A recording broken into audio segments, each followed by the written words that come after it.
Aquel día comenzó con un silencio inusual en el dispensario, como si algo en el aire presintiera la tormenta que se avecinaba. Begoña, aún con el rostro marcado por la tristeza tras su reciente ruptura con Andrés, intentaba mantenerse fuerte. El trabajo era su refugio, su forma de no pensar. Pero el destino, implacable como siempre, tenía otros planes. Mientras organizaba unos medicamentos en la trastienda, un ruido seco la hizo girar bruscamente. No tuvo tiempo de reaccionar. Un hombre encapuchado irrumpió en la sala principal con violencia, y en cuestión de segundos, el caos se desató. Todo ocurrió en un suspiro. Begoña intentó protegerse, quiso razonar, gritar, pedir ayuda. Pero el asaltante, claramente alterado, no buscaba diálogo. La empujó con brutalidad contra la pared y en la caída su cuerpo golpeó una estantería metálica. Un dolor agudo le atravesó el costado. No supo si fue el miedo, la rabia o simplemente la impotencia lo que la mantuvo en el suelo sin fuerzas para moverse. El agresor se llevó apenas una caja de instrumental médico, y se esfumó tan rápido como había llegado. Pero lo que dejó tras de sí fue mucho más grave que un robo. Una mujer herida, rota, temblando no solo por el impacto físico, sino por la violencia gratuita que acababa de sufrir. Cuando Luz llegó, alertada por una vecina que había escuchado los gritos, se encontró con una escena devastadora. Begoña estaba pálida, sudorosa, con la respiración entrecortada y una herida profunda en el abdomen. Sin perder un segundo, Luz aplicó primeros auxilios y llamó de inmediato al hospital. En sus ojos, más que preocupación médica, se reflejaba el dolor de ver a su amiga convertida en paciente.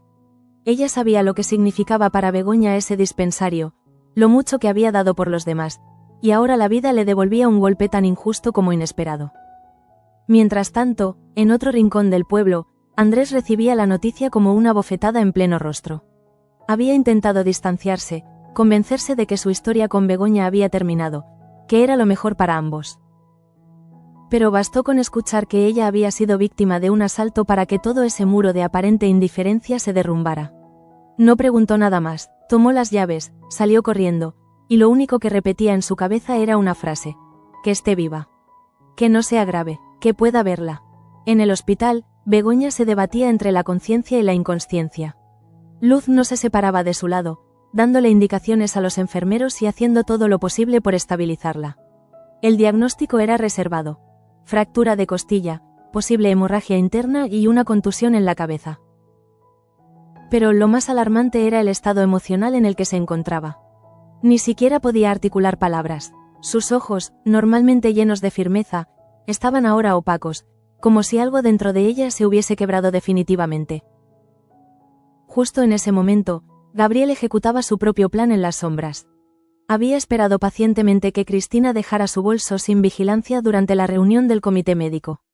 Como un ladrón experimentado, extrajo con sigilo el llavero que contenía el acceso al laboratorio. A pesar de que su rostro mostraba determinación, por dentro un torbellino de nervios y paranoia lo consumía. ¿Y si lo descubren? ¿Y si Cristina se da cuenta de inmediato? Pero algo lo empujaba. La necesidad de descubrir la verdad, o quizás algo más oscuro, una ambición que ni él mismo se atrevía a nombrar. Entró al laboratorio con la respiración agitada. Las luces de neón parpadearon por un instante, como si el lugar mismo intuyera que estaba siendo profanado. Buscó entre documentos, abrió cajones, revisó muestras. Nada parecía darle la respuesta que esperaba, pero su insistencia rozaba la obsesión.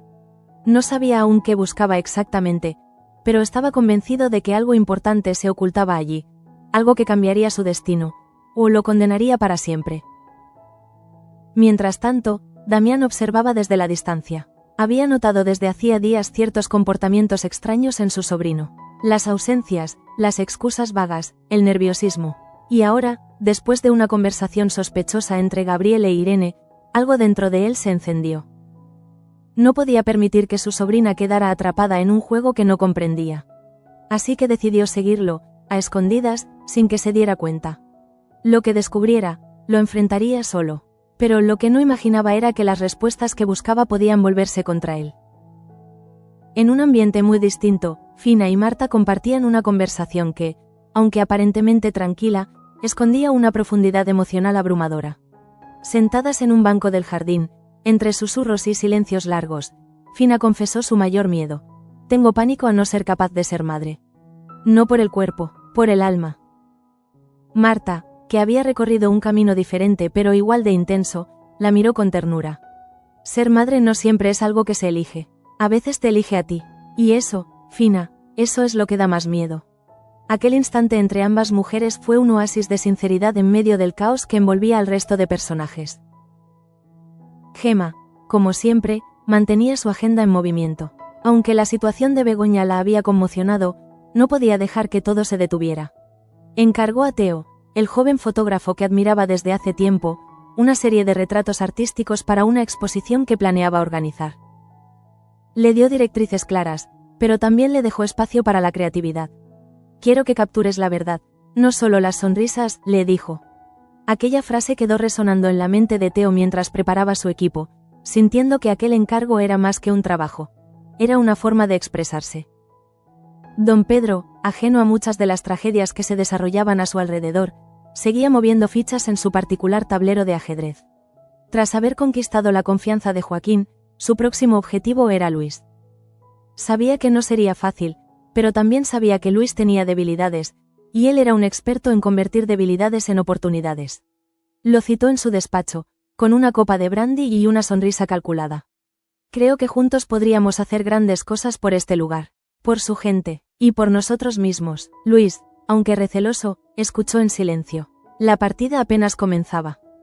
Mientras todo eso ocurría, Luz sentía cómo el peso de la responsabilidad y sus propios temores comenzaban a agrietarla por dentro.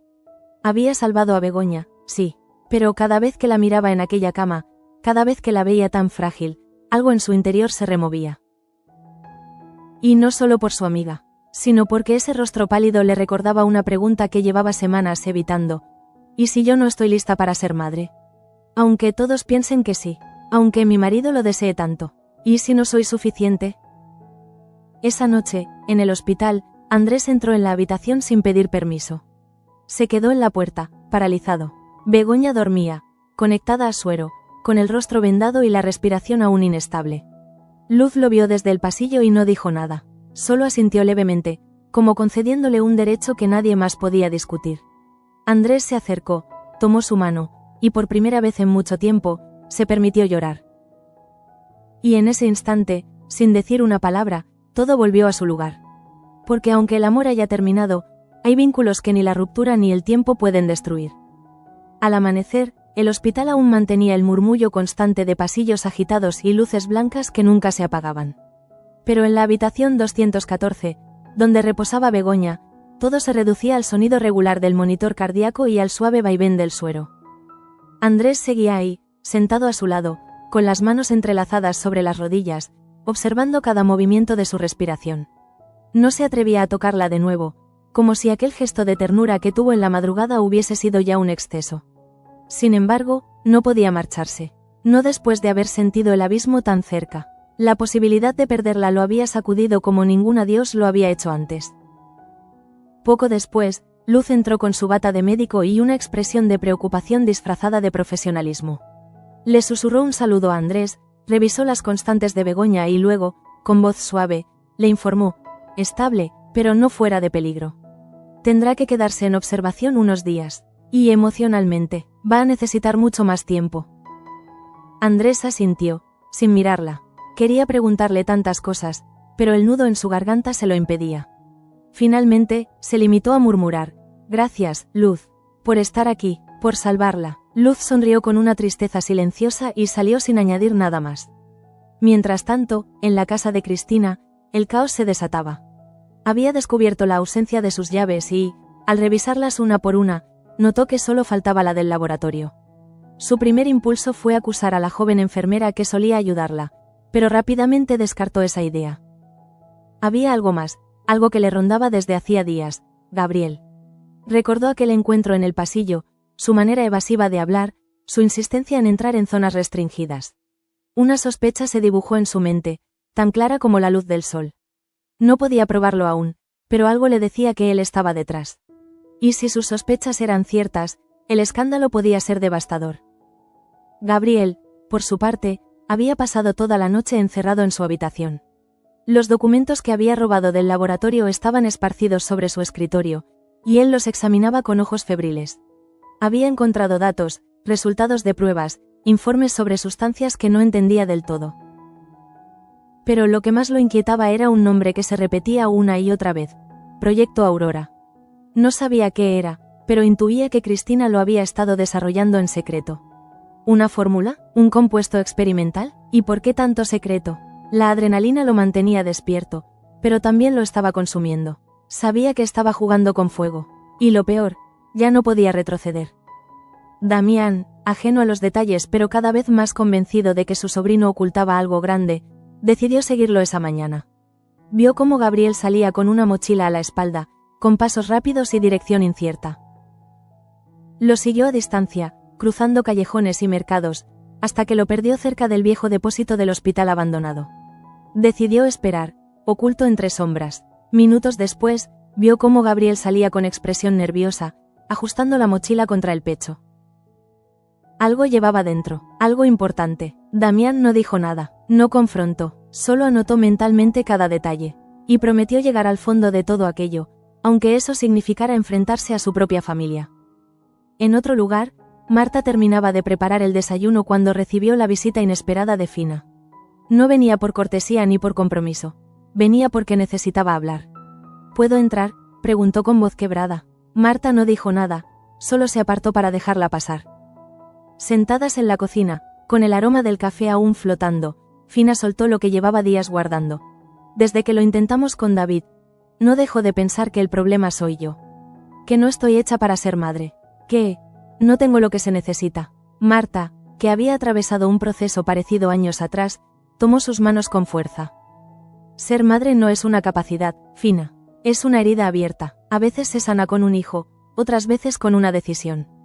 Pero nunca se sana sola. Aquel momento de vulnerabilidad compartida unió aún más a ambas mujeres, que comprendieron que no estaban tan solas como creían. En paralelo, Teo había comenzado su encargo fotográfico con más pasión de la que imaginaba. No era simplemente tomar imágenes, era capturar el alma de cada persona. Había fotografiado a niños en el parque, a ancianas en las plazas, a parejas anónimas en las esquinas. Pero había una imagen que no podía dejar de perseguir, la de Begoña.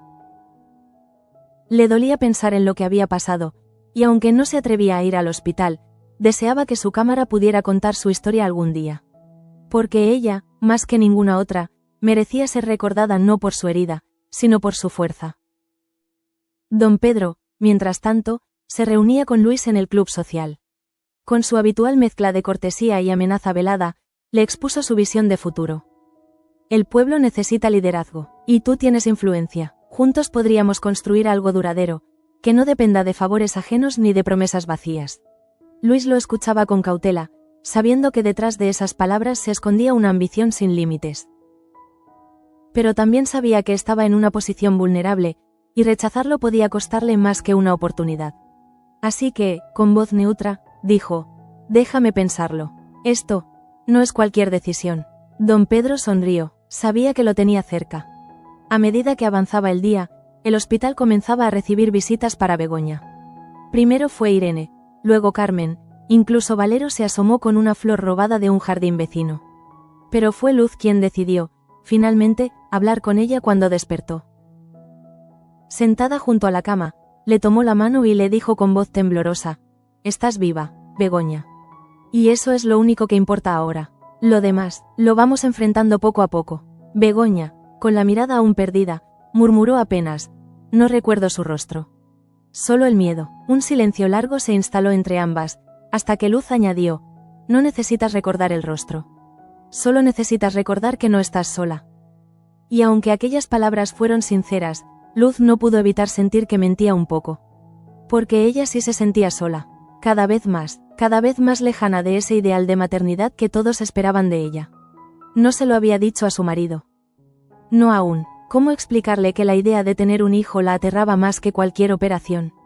¿Cómo confesarle que, en el fondo, no sabía si quería ser madre? Se prometió que algún día lo hablaría, pero ese día no era hoy. En el pasillo del hospital, Andrés se cruzó con Cristina. Ella iba a visitar a otro paciente, pero al verlo, decidió detenerse. Hubo un momento incómodo, lleno de silencios. Finalmente, fue ella quien habló. «No sabía que aún te importaba tanto». Andrés no respondió de inmediato. Luego, con la voz cargada de emociones que no supo disimular, dijo: «Nunca dejé de hacerlo. Solo, no supe cómo estar a la altura».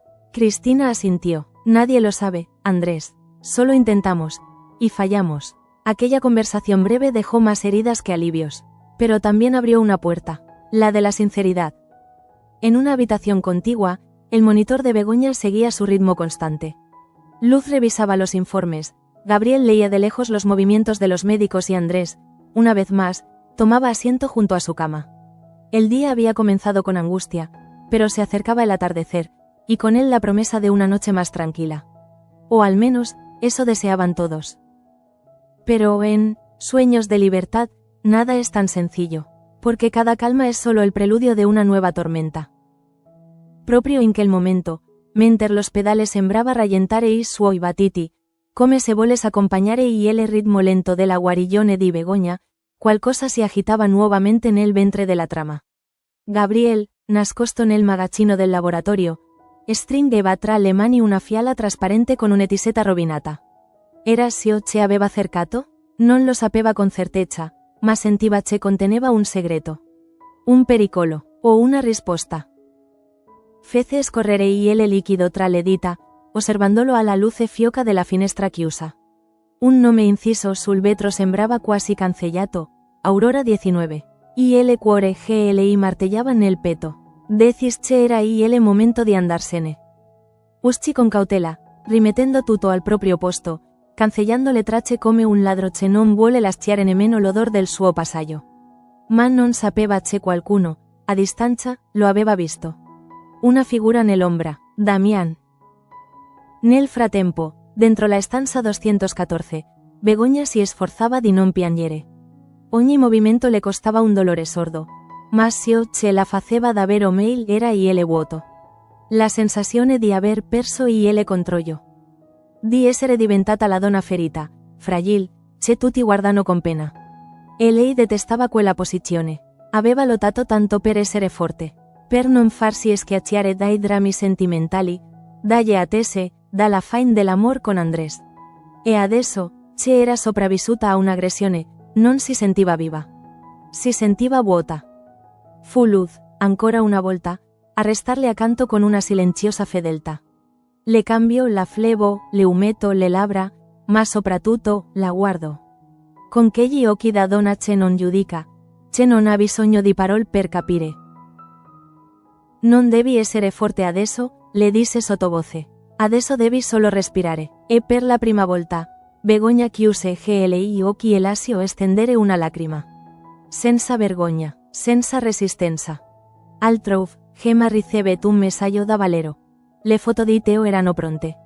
Aprì la cartella digitale con curiosità e fu colpita da una sequenza in bianco e nero che ritraeva il paese nei suoi angoli più quotidiani ma più veritieri. La foto di un bambino che osserva una formica, di un'anziana che ripara una calzasulla soia, di un uomo solo con il giornale spiegacciato tra le mani. Ma fu l'ultima a colpirla nel profondo. Una giovane donna, seduta su una pancina, con il volto rivolto al cielo e una cicatrice visibile sulla fronte. Era una delle prime pazienti di Begoña, scattata mesi prima. Gemma Sorrais, c'era qualcosa di potente in quell'immagini, qualcosa che raccontava la verità. Don Pedro, invece, riceveva notizie meno poetiche. Un informatore gli rivelò che Cristina stava preparando un dossier interno sull'accesso abusivo al laboratorio. I sospetti ricadevano su un membro dell'amministrazione. Don Pedro sapeva che questo poteva innescare una catena di reazioni pericolose. Se Gabriel veniva scoperto, l'intero equilibrio interno poteva saltare. Decis, dunque, di intervenire in anticipo. Scris una lettera a Cristina, in tono amichevole, suggerendole di prendere tempo con le indagini. Ma dentro quella cordialità si nascondeva una minaccia silenziosa. Attenta a quello che cerchi. A volte le risposte non sono fatte per essere trovate. E mentre i giochi di potere continuavano, Marta e Fina si ritrovavano per un secondo incontro, questa volta nel piccolo orto dietro la clinica. Fina portava una pianta di lavanda, dicendo che aveva letto da qualche parte che aiutava a calmare i nervi. Marta rise, accettandola con gratitudine. Poi, con un'espressione più seria, le confesso, ho abortito, una volta. Nessuno lo sa. Avevo 23 anni. Pensavo che non sarei mai più riuscita ad amare qualcuno dopo. Fina la guardò in silenzio, poi rispose, e invece, Marta sorrise con malinconia, e invece, ho imparato ad amare me stessa. E poi, piano piano, anche GL e altri. Era un momento di verità cruda, che scavava nelle viscere di entrambe. Ma da lì, nasceva una nuova fiducia. Nel reparto, Andrés aveva ricevuto il permesso di restare per un'altra notte. Luz sapeva che Begoña avrebbe dormito meglio con lui lì. Nessuno lo diceva apertamente, ma tutti lo sapevano. L'amore, anche finito, ha una voce che consola meglio di 1000 morfine. Quella sera, lui le lesse un capitolo di un libro che avevano cominciato insieme mesi prima. La voce GLI tremava, ma le parole cadevano morbide. E Begoña, con GLI occhi chiusi, si lasciò culler da quel suono familiare. Era un ritorno, forse non all'amor, ma alla pace. Fuori dalla clinica, Gabriel camminava con passo veloce, ignorando i saluti, evitando GLI sguardi. Damián lo osservava da lontano, ma decis di non affrontarlo ancora. Aveva bisogno di proof, di capire. E soprattutto, di decidere da che parte stare. Perché se Gabriel stava davvero cercando qualcosa che metteva tutti in pericolo, allora anche lui doveva fare una scelta. Famiglia o giustizia, sangue o verità. Cristina, intanto, incroció lo sguardo di Luz nel corridoio. Le due donne si rispettavano, ma qualcosa le divideva. Un muro invisibile fatto di riserve. Vecchie parole non dette e rivalità mascherate da cortesia. Cristina si avvicinò, con tono freddo. Vedo che Begoña sta migliorando. Ma ti consiglio di tenere GLI occhi aperti. Se gente che si muove nell'ombra, e non sempre con buone intenzioni. Luz la fiso, senza replicare. Ma dentro di sé, cominciava a intuire che quella storia andava ben oltre un semplice furto. E che tutti erano, in qualche modo, in pericolo. Nella penombra del tardo pomeriggio, Begoña si svegliò con la sensazione che qualcosa stesse cambiando. Non era solo il dolore, NE con accento agudo y il ricordo confuso dell'aggressione. Era una consapevolezza nuova. Quella di essere sopravvissuta, di aver toccato il fondo, e di avere ancora la possibilità di risalire. Guardò Andrés, addormentato sulla sedia, con la testa inclinata e le mani giunte. Una parte di lei lo avrebbe voluto svegliare, abbracciare, dirgli che tutto poteva ricominciare. Ma un'altra parte sapeva che il tempo era passato, e forse, ora, doveva cominciare qualcosa di diverso. Qualcosa solo suo. Nel corridoio, Luz ricevette una telefonata. Una paziente giovane, incinta, stava per entrare in travaglio. Si scusò con l'infermiera, corse verso la sala parto, e per un attimo dimenticò tutto. Gabriel, Cristina, y il laboratorio, le paure. Là dentro, c'era una nuova vita che stava per cominciare. E quella era ancora la sua missione. Proteggere la nascita, lenire il dolore, guidare la luce. Nel frattempo, mentre Luz affrontava il parto con la determinazione di sempre, nella sala d'attesa dell'ospedale si presentava una figura inaspettata, Irene. Aveva saputo da Carmen che Gabriel si comportava in modo strano da giorni e che il suo nome, in maniera misteriosa, cominciava ad affiorare tra i sussurri più sospetti. Non aveva proof, solo intuizioni, ma la sua preoccupazione era reale. Non per sé, ma per la fragile fiducia che cominciava a costruire con lui. Decis allora di affrontarlo. Lo trovò nel parcheggio, appoggiato contro la sua moto, con lo sguardo perso nel vuoto.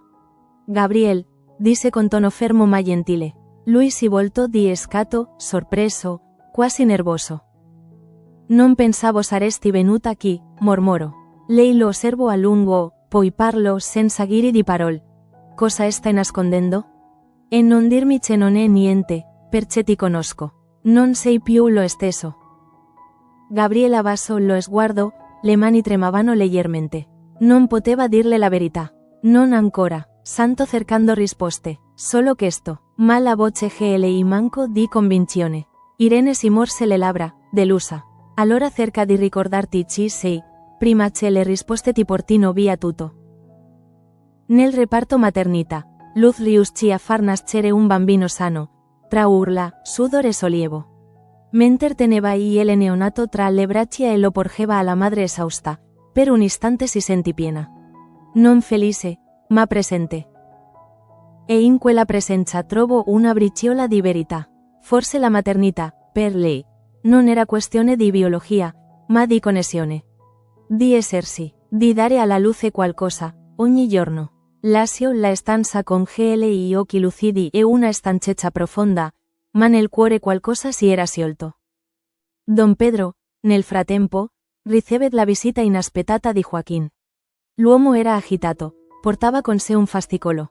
Ho trovato questo tra i documenti vecchi della fondazione, disse. Se qualcosa che non quadra. Progetti cancellati, fondi mai rendicontati, firme fals. Don Pedro finse sorpresa, poi preoccupazione. Lascia ce lo esamini. Potrebbe essere stato un errore d'archivio. Ma dentro di sé capice il castello di carte stava scricchiolando. Se anche Joaquín cominciava a scavare, allora il tempo stava finendo. Mentre calava la sera, nel giardino dell'ospedale Begoña veniva accompagnata in carrozzina da Valero, che era passato con la scusa di portarle un libro. Non è il mio genere, ma una dedica bella, disse, porgendole un volume consunto. Begoña lo aprì e lese. Alla donna che sa resistere anche quando il mondo la spinge. Sorrise, ci te l'ha scritta? Valero a Rossi. Una volta, una persona importante, ora non più. Si guardarono per un attimo, in silenzio. Era un gesto semplice, ma aveva il sapore della gentilezza che cura. Nel frattempo, Cristina riceve una chiamata anonima. Una voce maschile, alterata da un distorsore, le dice solo questo. Lascia perdere il laboratorio. Non sai con chi hai a che fare. Rimase immobile per diversi secondi dopo aver messo giù. Per la prima volta, la paura prese il sopravvento sulla rabbia. Cominciava a rendersi conto che dietro che l'intrusione non era solo curiosità, c'era una rete. E lei era già al centro. Teo, tornato al suo studio, sviluppava l'ultima fotografia della giornata. Un'immagine sfocata di Andrés mentre accarezzava i capelli di Begoña dalla finestra dell'ospedale. Non sapeva spiegare perché l'aveva scattata. Forse per istinto, forse perché che il mani, pur non essendo più amanti, raccontavano un affetto che resisteva. La stampò su carta lucida e la mise da parte. Un giorno, pensò, quella foto parlerà da sola.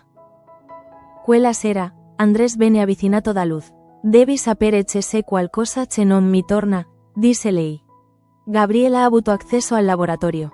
Cristina lo sospetta, e io ho trovato delle anomalie nei referti. Andrés strinse la mascella. Cosa stai dicendo? Luz sospirò. Santo dicendo che forse c'è qualcosa di molto più grande dietro l'aggressione a Begoña. E che dobbiamo scoprirlo prima che sia troppo tardi. Fu allora che un messaggio anonimo arrivò anche a lui. Hai protetto la persona sbagliata. Lei sa. Andrés lo lese 3 volte, poi alzò gli occhi verso la finestra. Begoña dormiva, serena, fragile. Ma che il messaggio le metteva un'ombra addosso. Ci era il vero bersaglio di che l'aggressione? Era davvero un furto qualunque? O lei sapeva qualcosa? Proprio in quell'istante, nel magazzino dell'ospedale, Gabriel osservava nuovamente quella fiala. Aurora 19. Si chiese cosa succederebbe se la rompes. Se la distruggesse per sempre. Ma sapeva anche che distruggerla significava rinunciare alle risposte. E lui non poteva più farlo. Non dopo essere andato così lontano. E così, nella notte che calava lenta su Sueños de libertad, ogni personaggio sembrava trovarsi davanti a un bivio. Begoña, tra il ricominciare e il restare nella paura. Andrés, tra il perdono e il sospetto. Gabriel, tra il rivelare e il fugger. Cristina, tra il coraggio e la prudenza. E Luz, tra la verità e il silenzio. Il giorno dopo avrebbe portato nuove domande. Ma quella notte, era il respiro di Begoña l'unica cosa che tutti ascoltavano. Nel silenzio dell'alba, quando i primi rumori dell'ospedale cominciavano a infranire la calma artificiale della notte, Begoña aprì gli occhi. Non sapeva che giorno fosse. Ne con accento agudo quanto tempo fosse passato. ma sapeva di essere viva.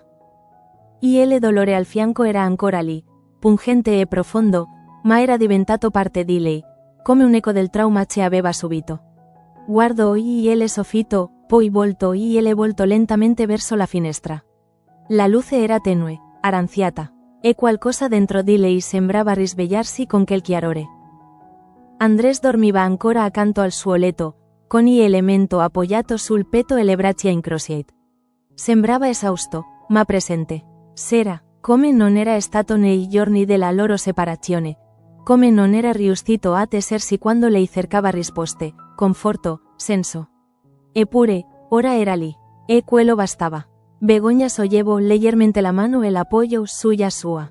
Andrés si svegliò di colpo, disorientato, ma quando vide i suoi occhi aperti, si illuminò. Ti sei svegliata, sussurrò. Lei fece un piccolo seno con la testa. Non aveva voce, ma aveva parole. E le disse tutte in uno sguardo. Fu un momento fragile, quasi irreale. Andrés si chinò per vaciarle la fronte, ma si fermò a pochi centimetri, temendo di oltrepassare un confine. Sono qui, disse soltanto. Non importa per quanto, ma sei sono. E Begoña chiuse di nuovo gli occhi, non per dormire, ma per trattenere quella presenza dentro di sé. Nel frattempo, nel suo ufficio, Cristina analizzava i risultati del sistema di sicurezza. Aveva fatto installare nuove telecamere nei corridoi interni dopo la scomparsa delle chiavi. E si vide la lasciò gelare. Un'ombra, poco definita ma riconoscibile. Gabriel entrava nel laboratorio di notte, con una torcia in mano. La registrazione era sgranata, ma bastava. Cristina non perse tempo. Chiamò la sicurezza interna e ordinò un controllo completo del laboratorio. Ma qualcosa le diceva che era troppo tardi. Gabriel, infatti, aveva già spostato la fiala. L'aveva nascosta in un luogo che conosceva soltanto lui. Una piccola cavità nel muro dietro al deposito dell'ala vecchia. Era il posto dove da bambino andava a nascondersi quando aveva paura. Ora vi nascondeva qualcosa di ben più pericoloso. La prova di un segreto. Un esperimento non registrato, una formula, o forse una verità che nessuno doveva sapere. Damián, che aveva ormai raccolto abbastanza sospetti, affrontò finalmente il nipote. Lo attese all'uscita dell'ospedale. Parliamo, disse con voce dura. Gabriel cercò di svicolare. Adesso no, zio, ma Damián lo afferrò per un braccio. Lo facciamo adesso, perché se non mi dici la verità, sarò io a raccontare quello che so. Gabriel si bloccò. Non puoi capire, sussurrò. Allora fammelo capire, replicò Damián. Fammi capire chi sei diventato. Ma il giovane si limitò a un sguardo vuoto. Poi si divincolò e se ne andò, lasciando il suo zio con il peso dell'impotenza. In quel preciso momento, Luz ricevette una cartella clinica inviata per errore nel suo ufficio. Era firmata da un medico sconosciuto e conteneva dati preoccupanti. Esami effettuati nel laboratorio sotto il nome in codice, Aurora 19. Studi su reazioni cellulari, alterazioni ormonali, impatti neurologici. Non era una semplice analisi. Era una sperimentazione, e ciò che più la turbava era una nota manoscritta a margine. Effetti collaterali su soggetti inconsapevoli. Monitorare caso e, si sentì gelare. B. Stava per Begoña? Corse immediatamente nella sua stanza. La trovò sveglia, più lucida del giorno prima. Devo farti una domanda, disse Luz, quasi senza fiato. Qualche giorno prima dell'aggressione, hai ricevuto qualche farmaco particolare? Qualcosa di insolito? Begoña la guardò, confusa. No, credo di no. Forse una vitamina, ma non ricordo bene. Luz si sedette accanto a lei. Potrebbero averti usata, Begoña. Potresti essere stata esposta a qualcosa. E che l'aggressione potrebbe non essere stata un caso. Il cuore di Begoña cominciò a battere più forte. Vuoi dire che volevano farmi del mail deliberatamente? Luz annui. O volevano zitoti. Quella scoperta cambiò tutto. Ora non si trattava solo di curare una ferita fisica, ma di indagare un sistema. Una rete, e di proteggerci, come Begoña, poteva essere ancora in pericolo. Nel frattempo, Valero si fece coraggio e tornò da Gemma con una proposta.